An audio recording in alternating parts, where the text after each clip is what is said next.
Hi, welcome to my channel. Today we're going to do an easy DIY fall wreath. You need a 14-inch wreath base, and I found this cute little sign at Dollar General for $4, and they still may have it, and I thought that would look cute in the middle of that wreath. These were some Dollar Tree flowers. They have some burlap on them, which I thought was cute.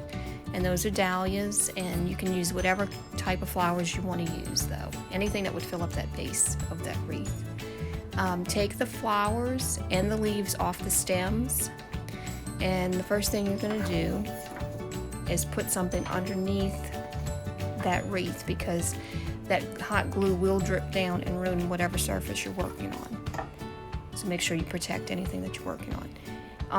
This sign also came with this string, but we don't need that, so I just went ahead and took that off.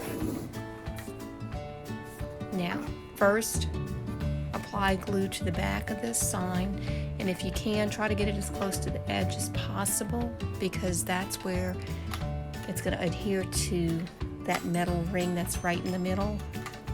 So you kind of want it close to that as much as you can, and make sure your hot glue gun is hot, because it takes a little while to spread that out, as you can see here.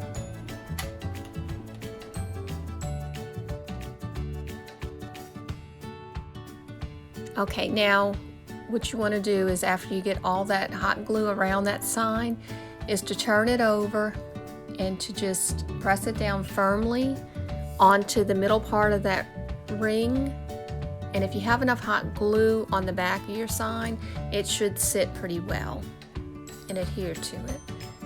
Now what you're going to do is take some flowers and then take the leaves, and you're going to go ahead and hot glue the leaf to the back of the flower. If you do not do that, the only thing that's going to stick to your wreath is the leaf. So make sure you hot glue the leaf to the flower also.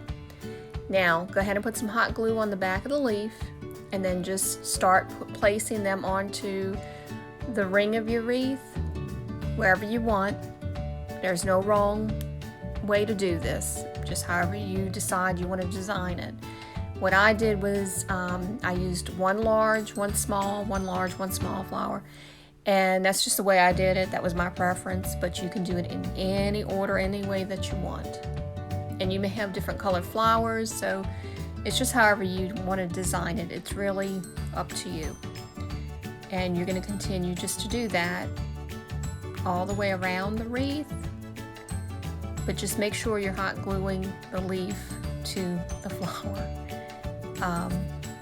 And that should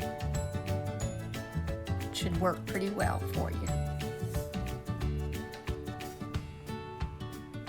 And here I'm just finishing the final product. And this is the completed wreath.